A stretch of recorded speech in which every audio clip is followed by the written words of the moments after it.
జరిగిన బహిరంగ సభలు జరిగిన జిల్లాలను మినహాయించి మిగతా పార్లమెంట్ నియోజకవర్గాల్లో ప్రతి నియోజకవర్గంలో ప్రతిరోజు ఒక బహిరంగ సభ, ఒక పార్లమెంట్ స్థాయిలో ఒక బహిరంగ సభ జరిగే విధంగా ఇప్పటికి ప్రణాళిక రూపొందించుకోవడం జరిగింది.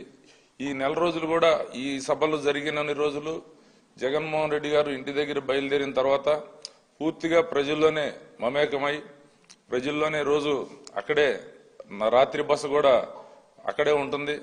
పూర్తి స్థాయిలో ఆయనకు ప్రజలకు అందుబాటులో ఉండే విధంగా ప్రతి పార్లమెంట్ నియోజకవర్గంలో అక్కడ ఉన్న మేధావులు స్థానికులందరితో కూడా ఒక ఇంటరాక్షన్ కూడా ప్రతిరోజు జరుగుతుంది. ప్రతిరోజు సాయంత్రం పూట ఒక బహిరంగ సభ, అట్లా అనేక ఈ రకంగా ప్రజలందరిలో కూడా ఆయన మమేకమై ప్రతి ఒక్క ప్రజల అభిప్రాయాలను తెలుసుకోవటం, రాబోయే రోజుల్లో జరిగే పరిపాలనలో ఈ అభిప్రాయాలన్నీ మేళవింపు చేసే విధంగా ఈ ప్రణాళికను రూపొందించుకోవడం జరిగింది.